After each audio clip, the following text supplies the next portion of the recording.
बिस्मिल्लाहिर्रहमानिर्रहीम। Dear students, जो lecture हम कर चुके हैं उसमें हमने आइगन वैल्यूज़ को फाइंड किया था। ठीक है, अब हम आइगन वेक्टर पे कुछ बात करते हैं कि how we will find the eigen vectors corresponding to that eigen values. ठीक है, तो आइगन वेक्टर्स अब हम फाइंड करना चाहते हैं आइगन वेक्टर्स फाइंडिंग। ठीक है, कि किस तरीके से हमने आइगन वेक्टर्स को corresponding to the eigen values find करनी है। ठीक है, तो इस लेक्चर में हम एक एग्जांपल लेते हैं और उसके ऑलरेडी आइगन वैल्यूज़ हम फाइंड कर चुके हैं, तो उसका आइगन वेक्टर पे कैसे फाइंड करेंगे। ठीक है, फॉर एग्जांपल अगर आपके साथ एक मैट्रिक्स है जो कि हम लेते हैं A इज़ इक्वल टू, एक मैट्रिक्स मैं कंसिडर करता हूँ, आपके साथ ये मैट्रिक्स है 2 2 5 -1। ठीक है, ये एक 2x2 मैट्रिक्स है, आपको नज़र आ रहा है। ठीक है, सो इसके लिए हम जो आइगन वैल्यूज इसके कोरिस्पांडिंग्स फाइंड कर चुके हैं, तो वो एक है lambda one is equal to -3 और इसके लेमडा टू जो है आइगन वैल्यू वो है 4। ठीक है, तो अब हम चाहते हैं कि इस लेमडा वन और लेमडा टू के कोरिस्पांडिंग जो आइगन वेक्टर बनते हैं उसको हम कैसे फाइंड करेंगे। ठीक है, so you know that equation आपको पता है, इसकी सोल्यूशन में मैं लिखता हूँ वी नो दैट। ये हर जो आइगन वेक्टर आप फाइंड करेंगे तो इसके लिए आप ये A X is equal to lambda X ये वाला इक्वेशन यूज़ करेंगे। ठीक है, ये वाला इक्वेशन, और ये तो आपको पता है ये इक्वेशन कहाँ से आया है, A X minus lambda X is equal to 0। तो इसको हम इस तरह भी लिख सकते हैं कि ए इंटू एक्स को आप कॉमन ले लें। यहाँ पे एक्स को जब आप कॉमन लेते हो तो ये बन जाता है आई माइनस लेमडा। ठीक है, आई माइनस लेमडा बन जाता है। ठीक है ना, ये इस तरीके से बन जाता है। तो मतलब ये कोई मुश्किल चीज़ नहीं है, ऑलरेडी आप लोग पढ़ चुके हैं इस चीज़ को। अच्छा, अब हम यहाँ पे ये जो यूज़ करेंगे हम ये वाला इक्वेशन यूज़ करेंगे। ठीक है, सो यहाँ पे अगर आपके साथ एक लेमडा वन है एक लेमडा टू है, तो पार 2x2 हम फिर जो मैट्रिक्स कंसिडर करेंगे, let x is equal to x1 और x2। ये आपने एक वेक्टर मैट्रिक्स को एक कॉलम वेक्टर को कंसिडर कर दिया है। ठीक है, अब यहाँ पे देखें इस लेमडा वन के लिए पार lambda one is equal to 3 -3, इसके लिए हम कैसे कैलकुलेट करेंगे, तो इसके कोरिस्पांडिंग जो इक्वेशन बनेगा वो होगा A X is equal to lambda one X. Lambda one की वैल्यू आपके साथ है -3 और एक्स, एक्स आपके साथ ये वेक्टर है, तो आप इसको इस तरह लिखें ए एक्स। तो ए एक्स तो आपको पता है कि वो क्या चीज़ है, ए एक्स जो मैट्रिक्स है वो आपको पता है। ए आपके साथ ये वेक्टर है, मैट्रिक्स है 2 5 2 -1 और x आपके साथ ये है x1 x2।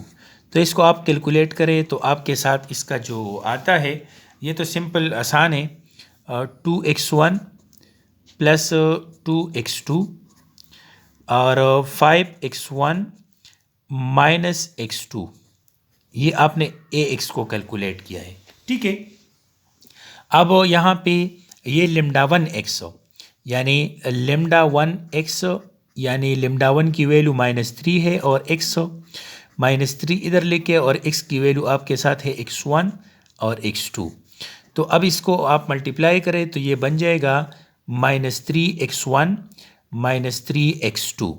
ठीक है ना, तो ये आपके साथ ये बन गया। ठीक है, अब इसको इक्वेट करें, मतलब A X, this implies that A X is equal to lambda one X. तो इसको आप इक्वेट करें तो ए एक्स की वैल्यू आपके सामने मौजूद है, वो ये है 2x1 plus 2x2, 5x1 minus x two which is equal to minus three x one minus three x two. ठीक है, तो आप इसको सिंपल, ये मैट्रिक्स फॉर्म में है, आप इसको इक्वेशन फॉर्म में लिखे तो इससे बन जाएगा 2x1 plus 2x2 is equal to minus 3x1। ये एक बन गया। एंड सेकंड वन बन जाता है and 5x1 minus x2 is equal to minus three into x two. ठीक है, तो अब ये मैं ये वाला कंसिडर करता हूँ, ये 2x1 वाला। तो ये 3x1 को इस साइड पे ले आए तो ये बन जाएगा 2x1 plus 5x1 is equal to minus 2x2 बन जाता है। ये 2x2 मैंने इस तरह शिफ्ट किया है।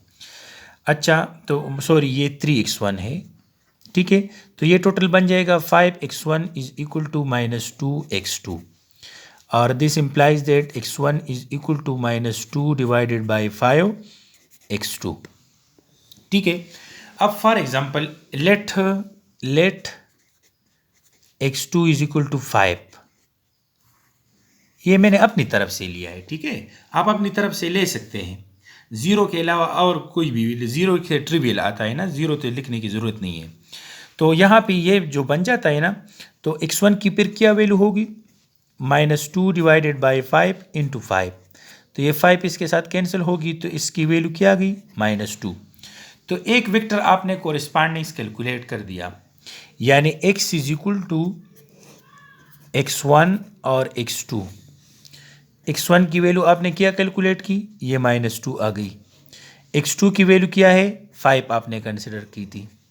तो माइनस 2 5 एक आइगन वेक्टर है। इसको आप नाम भी दे सकते हो, फॉर एग्जांपल ये x जो मैट्रिक्स आ गया माइनस 2 5, यहाँ पे आप लिखें it is associated eigen vector of lambda 1 and it is an associated eigenvector n eigenvector, एक वेक्टर है। ठीक है, it is associated eigenvector of lambda 1। ये lambda 1 का एक वेक्टर आ गया। इस तरीके से आप बहुत सारे फाइंड कर सकते हैं। ठीक है ना, मतलब ये कोई आप पे वो नहीं है। फॉर एग्जांपल आपके लिए मैं एक और भी फाइंड करता हूँ। चलो,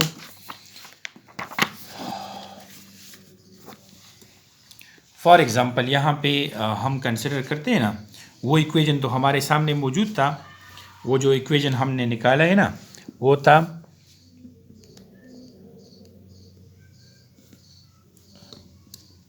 वो था this implies that x1 is equal to minus 2 divided by 5x2।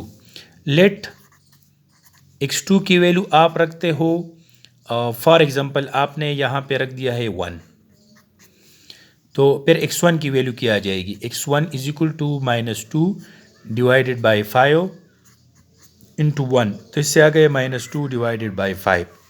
तो आपके साथ जो एक और वेक्टर बन गया, ठीक है ना, तो वो बन गया x1 की वैल्यू माइनस 2 ओवर 5 है। जब आप x2 की वैल्यू 1 रखते हो तो ये एक और वेक्टर बन गया। इस तरीके से बहुत सारे बन सकते हैं। तो ये आइगन वेक्टर्स है। ठीक है, it is the eigen vector corresponding to. अच्छा, अब अगर हम लेम्डा को 4 कंसिडर करते हैं, लेम्डा 2 यानी 4, तो फिर A X is equal to lambda 2x होगी, यानी A X is equal to 4x, यानी 4x तो 4 इंटू x1 x2, यानी ये बन जाएगा 4x1 इंटू 4x2। तो ये आपका मैट्रिक्स फिर बन जाता है। तो इसके correspondings for lambda 2 is equal to 4, ये सेकंड नंबर हम कंसिडर करते हैं।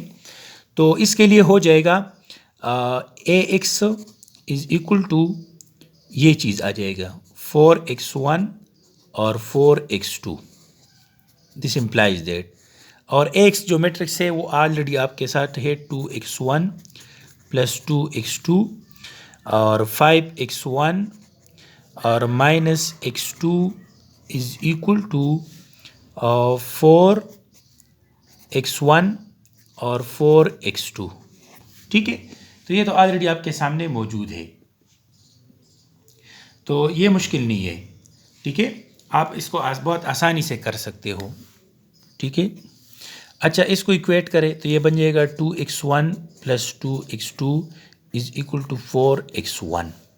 ठीक है, तो ये x1 इस साइड पे ले आए या 2x2 इस साइड पे ले आए, तो ये बन जाएगा फॉर एग्ज़ाम्पल यहाँ पे ये है, तो ये बन जाएगा 4x1 - 2x1 = 2x2।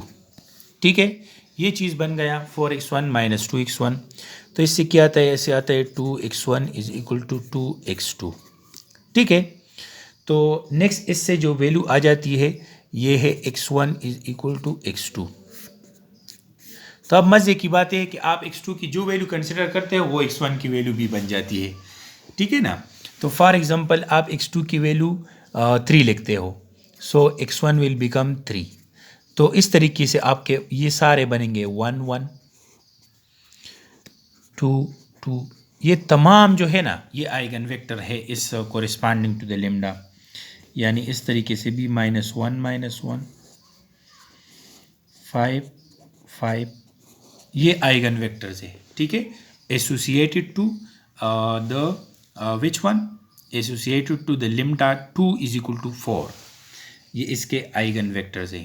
ठीक है, तो I hope that you will understand, and now you can calculate the eigenvectors corresponding to the eigenvalues.